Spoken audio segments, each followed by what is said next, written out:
नमस्कार, mid cap मसाला में आपका स्वागत है। आपके साथ मैं हूं मानसी दवे और हफ्ते के पहले कारोबारी सत्र यानी कि सोमवार के ट्रेडिंग सेशन में शुरुआत बाजार ने ठीक ठाक की, लेकिन उसके बाद हम देख रहे हैं कि एक सीमित दायरे में बाजार जो है इस वक्त ट्रेड करता हुआ आपको नजर आएगा। 18,600 के नजदीक 18,633 के लेवल्स देखे जरूर आज निफ्टी ने, लेकिन उसके बाद फ्रिजल आउट होता हुआ इस वक्त अगर आप देखेंगे ऊपरी स्तरों से कमजोरी यहां पर देखने को मिल रही है। सेक्टर स्पेसिफिक बाजार में एक्टिविटी हम देख रहे हैं, आईटी, रियल्टी और मेटल शेयरों में अच्छी खासी चमक, अच्छी खासी रौनक, खरीदारी वहां पर नजर आ रही है।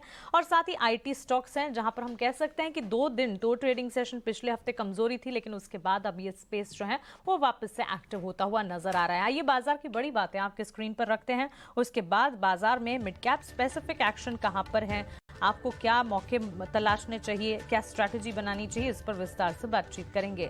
जैसे कि आप देख रहे हैं एक सीमित दायरे में बाजार इस वक्त ट्रेड करता हुआ नजर आ रहा है। निफ्टी में हम देख रहे हैं 18,600 के नजदीक 18,600 के लेवल्स को टिकाए रखने की लगातार कोशिशें जारी हैं। देखना होगा कि इन स्तरों के पास हम सेकेंड हाफ में ट्रेड्स क्लोज होते हुए देखते हैं या नहीं। बैंक निफ्टी के मुकाबले हम देख रहे हैं परफॉर्मेंस थोड़ी ढीली जरूर है, लेकिन 12 में से 8 शेयर बैंक निफ्टी के भी तेजी दिखा रहे हैं। तो क्लियर सकते हैं कि बैंक्स फाइनेंशियल्स में भी स्टॉक स्पेसिफिक एक्टिविटी आज के सत्र में जरूर देखने को मिल रही है। इसके अलावा अगर आप देखेंगे सेक्टर स्पेसिफिक अप्रोच बाजार का आईटी है, रियल्टी है, मेटल है, पीएससी स्पेस है जो कि अच्छा एक्शन, अच्छी मजबूती दिखा रहे हैं इन स्टॉक्स में, इन स्पेसेस से जुड़े स्टॉक्स में। इसमें ऑटो एंसिलरी और ऑटो स्पेस को भी जोड़ दीजिए क्योंकि वहां पर भी अच्छा एक्शन है, यहाँ पर भी अच्छी मजबूती के बीच कामकाज देखने को मिल रहा है। और साथ ही लाइफ इंश्योरेंस स्पेस में आज हम तेजी देख रहे हैं। खबर है, उस खबर का असर भी आप देख पाएंगे। इंश्योरेंस स्टॉक्स आज फोकस में है।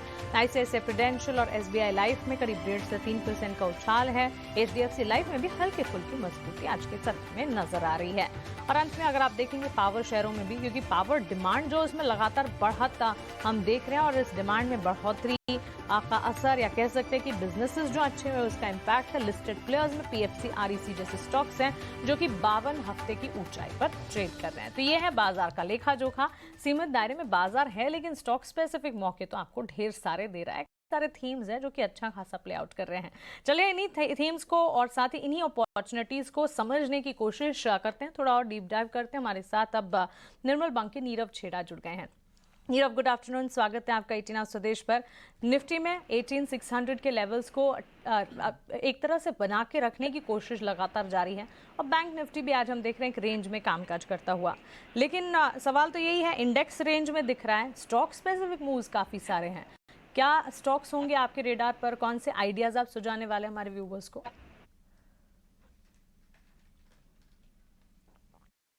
गुड आफ्टरनून मानसी जी।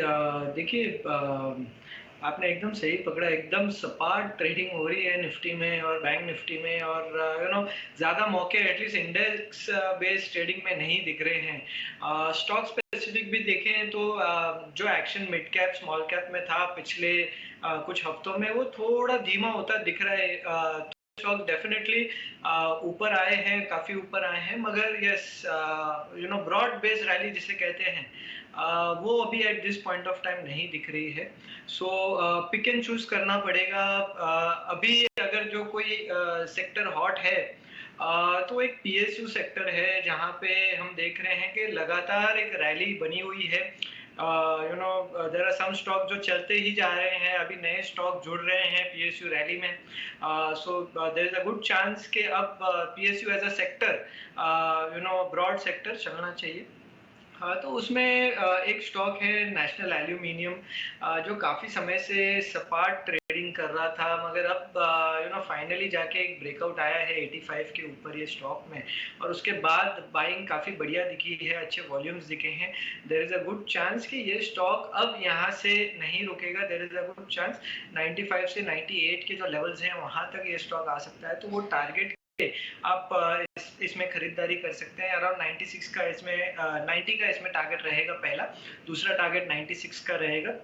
82 के स्टॉप लॉस से आप खरीदारी कर सकते हैं ये स्टॉक में। दूसरा जो स्टॉक है ऑटो एंसिलरी स्पेस में है। ये जो स्पेस है बहुत सारा बजिंग है और आज भी ये स्पेस में अच्छी बाइंग है। जैसे कि आपने कहा था लूमैक्स ऑटो और अदर स्टॉक जय Bharat Maruti and the other stocks काफ़ी अच्छा बढ़िया बाइंग है। तो इसमें एक स्टॉक जो ज़्यादा चला नहीं है मदरसन सुमी, अब यहाँ से लग रहा है कि अच्छा जूम करेगा, अच्छी बाइंग आएगी ये स्टॉक में।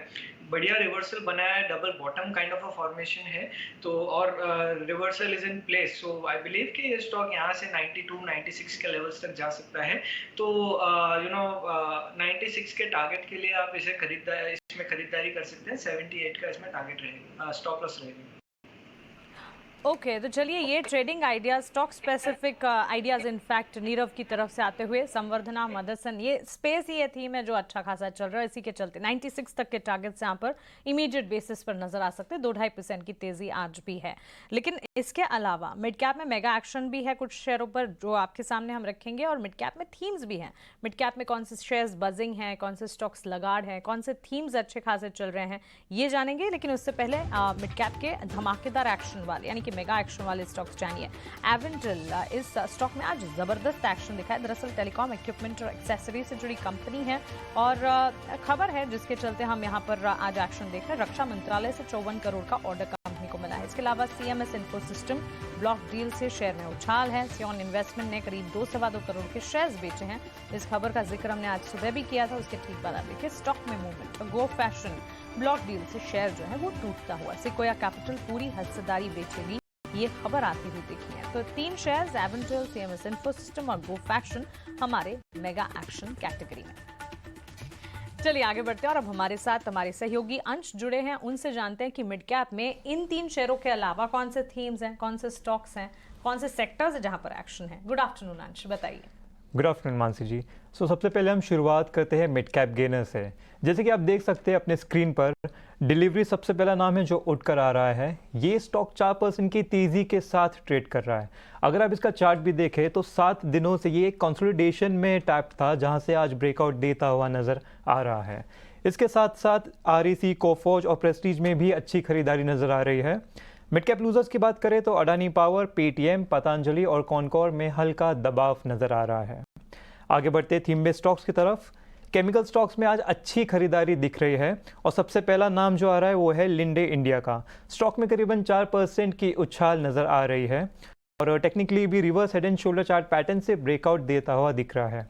इस लिस्ट में कैस्ट्रॉल इंडिया, पीसीबीएल और फेयरकेम जैसे स्टॉक्स में भी अच्छी एक्शन देखने को मिल रहा है। अगला जो थीम है वो है ऑटो एंसिलरी का। इस सेगमेंट में भी अच्छी खरीदारी दिख रही है। इस लिस्ट में आते हैं लूमेक्स take, federal Mogul, Minda corp और गैब्रियल इंडिया। ओके तो चलिए ऑटो एंसिलरी केमिकल थीम्स है जो मिड कैप में इस वक्त प्ले आउट कर रहे हैं। और Nirav in fact Lumix auto, federal Mughal, अभी आपने भी इस स्पेस को टच बेस किया। आज सुबह आई थिंक गैब्रियल इंडिया पर वन ऑफ आवर एक्सपर्ट्स उन्होंने भी अपनी राय दी थी। ये काफ़ी अच्छा थीम है। ऑटो तो चल ही रहे हैं लेकिन उसके साथ साथ ऑटो एंसिलरी पर भी फोकस है।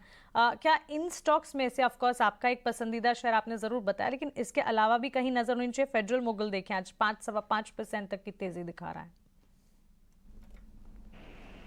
देखिए ये जो पूरा सेक्टर है ऑटो एंसिलरी का,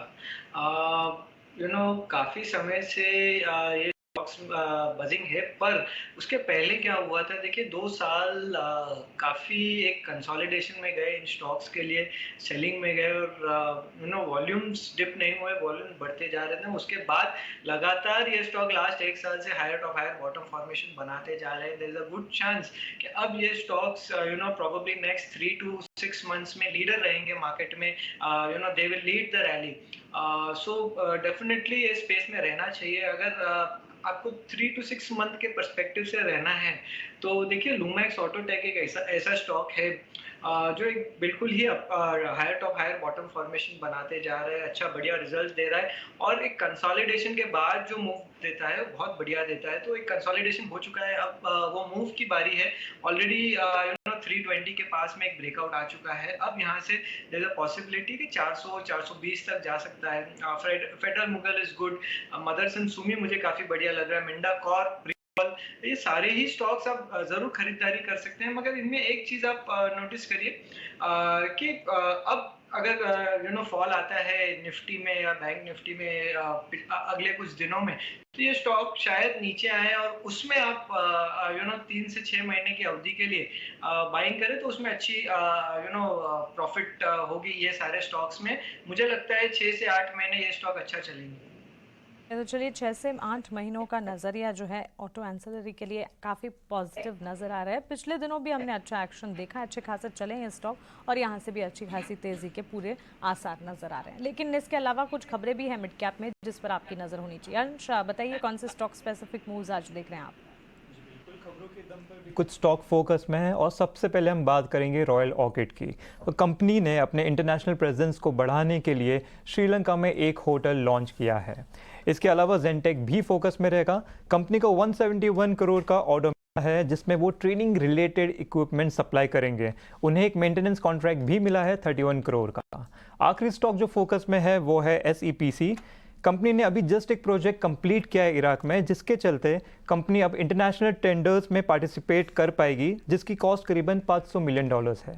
तो ये थे वो स्टॉक्स जिन पर आज खबर आई हुई है। ओके, तो ये हैं खबरों के दम पर कुछ एक्शन स्पेसिफिक स्टॉक्स। आईटी में सरप्राइजिंगली हम देख रहे हैं नीरव, थैंक्स अंश, ये सारे के सारे स्टॉक्स और साथ ही थीम्स हमारे साथ शेयर करने के लिए।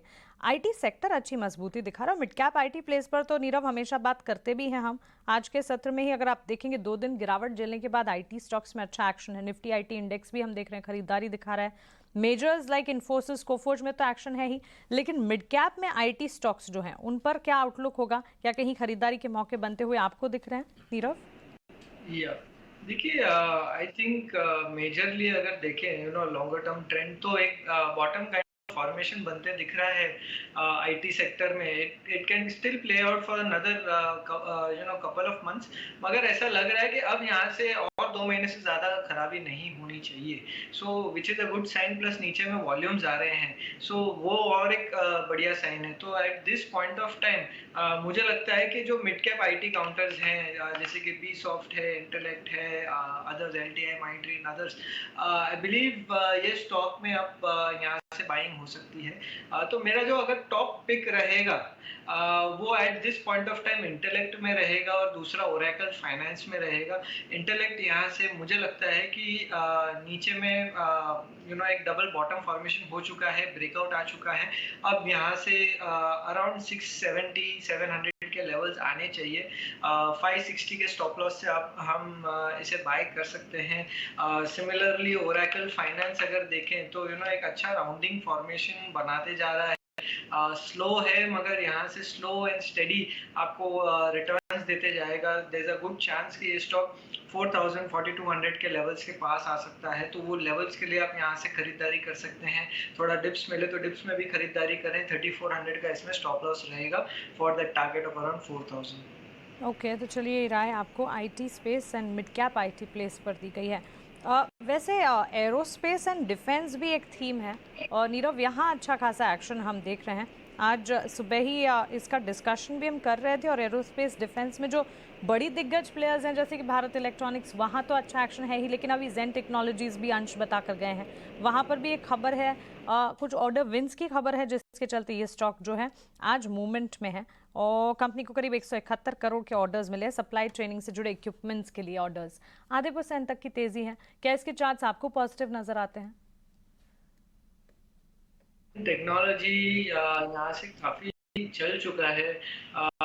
नो डाउट उसमें 1.5 साल का एक कंसोलिडेशन हुआ था, मगर जब भी उसमें ब्रेकआउट आया 210 के ऊपर, उसके बाद अबाउट 2 से 3 महीनों में ही ये स्टॉक डबल हो चुका है। अब यहाँ से ऐसा लग रहा है कि थोड़ा कंसोलिडेशन आना ज़रूरी है। एक बार कंसोलिडेशन आ जाए उसके बाद प्रोबेबली इसमें बाइंग बना सकते हैं। मुझे लगता है अगर इनकेस आपके पास बाइंग की पोजीशन है तो एग्जिट करनी चाहिए। नीचे में अराउंड 380 से 350 के पास में एक बेस फॉर्मेशन बनाएगा, उसके बाद वापस इसमें बाइंग आएगी, तब तक के लिए कंसोलिडेशन में रहेगा। So do not by at current levels. Current levels पर इसे वॉच लिस्ट में ही रखना चाहिए, राय मिलती हुई। लेकिन इसके अलावा अगर आप देखें कुछ तमाम काउंटर्स जैसे कि REC PFC अच्छा खासा मूवमेंट, अच्छा खासा एक्शन दिखा रहे हैं। REC के चार्ट्स मिड कैप में जो पहले 3 स्टॉक्स हैं जिसमें आउट परफॉर्मेंस है उनमें से एक दूसरे पायदान REC करीब 4% की तेजी, महीने का ट्रेंड अगर आप देखेंगे करीब 35% तक के रिटर्न्स तो आरईसी के चार्ट्स दिखा रहा है, क्या राय होगी? देखिए आरईसी और पीएफसी ये दोनों ही स्टॉक्स अगर देखें तो 2008 के बाद ये स्टॉक बिल्कुल ही कंसोलिडेशन में रहे हैं। फाइनली जाके ये स्टॉक्स में ब्रेकआउट आए हैं, विथ वॉल्यूम आए हैं, और ओपन इंटरेस्ट प्रोफाइल देखें तो इनके ओपन इंटरेस्ट काफ़ी लास्ट 3-4 महीनों से बढ़ते ही जा रहे हैं, तो बाइंग होती जा रही है, प्लस डिलीवरी परसेंटेज बढ़ते जा रही है। आई बिलीव ये स्टॉक्स अब यहाँ से रिवर्स होने का चांस थोड़ा कम हो जाता है। यहाँ से there is a good chance कि ये स्टॉक अब यहाँ से ऊपर जाएंगे और रीजनेबल अमाउंट तक जाएंगे। So there is a chance कि पीएफसी अराउंड 250 से 280 के लेवल्स तक आ सकता है। REC similarly there is a good chance कि अराउंड 200-220 के लेवल्स तक आ सकता है, तो रीजनेबल 20-25% अपसाइड है लेवल से, तो बिल्कुल ही बाय कर सकते हैं आप। रोज ऊपर जाते हैं तो ये मत सोचिए कि नीचे आएगा तब लेंगे, अब इसमें ब्रेकआउट आ चुका है, नीचे आने का चांस थोड़ा कम हो जाता है, तो करंट लेवल से भी बाय कर सकते हैं। नीचे में आरईसी में स्टॉप लॉस अराउंड 145 का आप रखें, और पीएफसी में अराउंड 188 का आप स्टॉप लॉस रखें और इसे बाय करें, अच्छा रिटर्न देके जाएंगे। ऐसे खरीदारी के मौके अब बनते हुए नजर आ रहे हैं। यहाँ से भी तेजी है, पिछले दिनों तो हमने तेजी देखी है, लेकिन अच्छे अप मूव यहाँ पर भी दिखेंगे। अच्छा, रियल एस्टेट पर भी नज़र होनी चाहिए, और क्योंकि रियल एस्टेट में अपसाइकिल की बात तो नीरव आए दिन हम करते ही हैं, और इस वक्त अगर आप देखेंगे रियल एस्टेट में प्रेस्टीज एस्टेट है जहाँ पर अच्छा खासा एक्शन देखने को मिल रहा है। इसके अलावा भी छोटी मझौली कंपनियों की अगर बात करें, वहाँ पर अच्छी खासी मजबूती के बीच ट्रेड तो है ही। ऑफ कोर्स हैवी वेट्स जैसे कि डीएलएफ में भी अच्छा एक्शन है, लेकिन प्रेस्टीज एस्टेट आप देखिए मिड कैप कैटेगरी में ऑलमोस्ट 3% के अपमूव के सत्र में स्टॉक दिखा रहा है। देखिए, अगर मिड कैप स्पेस में कुछ बाय करना हो रियल एस्टेट में, तो आई डेफिनेटली बिलीव के दो स्टॉक हैं। एक तो आपने प्रेस्टीज का नाम लिया, वो बिल्कुल ही सही है। इसमें एक फ्लैग पैटर्न ब्रेकआउट आया है लॉन्गर टर्म चार्ट्स पे, और अब ये ब्रेकआउट के बाद नए जोन में चले गया है stock. There is a good chance कि ऊपर में अराउंड 600-620 के लेवल्स आ सकते हैं और काफ़ी जल्द आ सकते हैं, तो करंट लेवल से आप खरीदारी कर सकते हैं ये स्टॉक में। नीचे में अराउंड 535 का स्टॉप लॉस लगाएं और 620 के पास में प्रॉफिट बुकिंग करें। दूसरा जो स्टॉक है वो है अनंतराज। देखिए, अनंतराज पहले अगर उसका चार्ट देखें 2008 से लेकर अराउंड 2020 तक, तो कंसिस्टेंटली नीचे रहा है, मगर अब बहुत इंपॉर्टेंटली ये स्टॉक ने 75 का जो लेवल था, बहुत इंपॉर्टेंट रेजिस्टेंस था, वो तोड़ दिया है। उसके बाद लॉन्गर टर्म चेंज होके पॉजिटिव हो चली, उधर से डबल हो गया स्टॉक, बट इसमें अभी भी क्षमता है कि ऊपर में 225-230 के लेवल्स तक जा सकता है। रोज एक नया हाई बनाता है, higher top higher bottom formation है। डेफिनेटली ऐसा लग रहा है कि ये स्टॉक करंट लेवल से खरीदारी करनी ही चाहिए ये स्टॉक में। नीचे में अराउंड 150 का स्टॉप लॉस लगाएं, ऊपर में अराउंड 225-230 के पास में आता है, वहां पे आप प्रॉफिट बुकिंग करें। तो मिड कैप रियल एस्टेट में ही अगर कहीं कुछ मौके तलाशने हैं तो अनंतराज पर नजर रखें। 4% तक के मूव्स हम यहाँ पर देख रहे हैं, 169-170 के लेवल्स पर मिल रहा है, और इन स्तरों पर भी इसे खरीदा जा सकता है।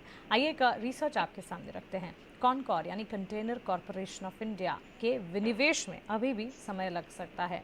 क्यों ये समय लग सकता है, इसके पीछे इसके मायने क्या हैं, और इसका असर कंपनी के मूवमेंट पर, कंपनी के कारोबार पर किस तरह पड़ता दिख सकता है, सारी की सारी डिटेल्स लेकर आशीषा हमारे साथ जुड़ गई हैं, उनसे समझते हैं। आशीषा, बताइए क्या जानकारी है आपके पास? जी हाँ, आज के ट्रेडिंग सेशन में कॉनकॉर दबाव में ट्रेड करता हुआ नजर आ रहा है। मीडिया रिपोर्ट्स की माने तो कॉनकॉर का डाइवेस्टमेंट इनडेफिनेटली डिले हो चुका है। याद रखें, यूनियन कैबिनेट ने 2019 में अप्रूवल दी थी डाइवेस्ट करने की 30% स्टेक। गवर्नमेंट के पास करीब 54.8% स्टेक है। यूनियन कैबिनेट ने 30% डाइवेस्टमेंट की मंजूरी दी थी, लेकिन दीपम को मिनिस्ट्री ऑफ रेलवे से नेसेसरी अप्रूवल्स नहीं मिल रहे। रेलवे मिनिस्ट्री का मानना है कि अगर ये डाइवेस्टमेंट होता है तो नेशनल लॉजिस्टिक्स पॉलिसी पर इम्पैक्ट देखने को मिलेगा। उनका मानना है कि प्राइवेट प्लेयर्स को अगर ये डाइवेस्टेड स्टेक बेचा जाता है तो प्राइसेस कंट्रोल में नहीं रहेंगे, जिसके चलते नेशनल लॉजिस्टिक्स पॉलिसी पर इम्पैक्ट देखने को मिल सकता है। दीपम सेक्रेटरी से हमने भी बातचीत की थी कुछ समय पहले और उनका मानना है कि मिनिस्ट्री ऑफ रेलवे से बातचीत जारी है और कुछ डिले देखने को मिल सकता है इस पर्टिकुलर के डाइवेस्टमेंट प्रोग्रेस में। कुछ बैकग्राउंड की बात करें तो मार्च 2023 में एक्सप्रेशन ऑफ इंटरेस्ट की डेडलाइन थी जो पूरी नहीं हुई है। फिस्कल ईयर 24 में कंपनी का डाइवेस्टमेंट का प्लान था, जहां गवर्नमेंट 12,000 करोड़ रेस करने वाली थी इस पर्टिकुलर डाइवेस्टमेंट के चलते। और अब FY24 की बात करें तो कंपनी का टोटल 51,000 करोड़ का डाइवेस्टमेंट का प्लान था और अगर कॉनकॉर का डाइवेस्टमेंट नहीं होता तो गवर्नमेंट को दूसरे डील्स और दूसरे एवेन्यूज़ देखने पड़ेंगे डाइवेस्टमेंट का टारगेट मीट करने के लिए। उसी के चलते IDBI, shipping corporation of India, BEML, NMDC steel जैसे कुछ स्टॉक्स पर भी नज़र रहेगी। 51,000 करोड़ का जो कंपनी गवर्नमेंट का डाइवेस्टमेंट प्लान है वो शायद गवर्नमेंट इन डील्स के द्वारा फुलफिल कर पाएगी। आज ऑफ कोर्स ये न्यूज़ आई है जिसके चलते स्टॉक फोकस में है। ओके, तो विनिवेश की प्रक्रिया में देरी हो सकती है और उसी का एक असर है। न्यूज़ फ्लो के चलते तो गिरावट है। कॉनकॉर के चार्ट्स ऑलमोस्ट 1.5-2% के डाउन ट्रेंड्स दिखा रहे हैं। नीरव, आपकी राय 662 के स्तरों पर इस वक्त ट्रेड करता हुआ? देखिए, आई डोंट नो कितना इम्पैक्ट फंडामेंटली पड़ेगा ये स्टॉक पे, ये न्यूज़ पे, पर चार्ट तो नेगेटिव नहीं है। आई बिलीव ये स्टॉक ने एक अच्छा double bottom kind of formation बनाया है 567 पे, 565 के आसपास में, और उसके बाद ऊपर चल पड़ा है for that level of around 750-800। तो एटलीस्ट 750-800 तो आना चाहिए। यस, अगर कोई लंबी अवधि के लिए ले रहे हैं तो ब्रेकआउट 800 का ब्रेकआउट आता है, उसके बाद इसमें बाइंग बनानी चाहिए। तो इसको उसके बाद उसमें एक अच्छी बड़ी मूव आएगी, मगर तब तक के लिए छोटी अवधि के लिए आप इसमें अभी भी खरीदारी कर सकते हैं। नीचे में अराउंड 640 का स्टॉप लॉस लगाए। पहला टारगेट अराउंड 720-750 के पास में रहेगा। तो चलिए, यहाँ पर नेगेटिव है, फंडामेंटली भी न्यूज़ फ्लो और टेक्निकली भी चार्ट्स जो हैं वो नेगेटिवली रिएक्ट करते हुए नजर आ रहे हैं। वॉच लिस्ट में रखा जाए स्टॉक को, लेकिन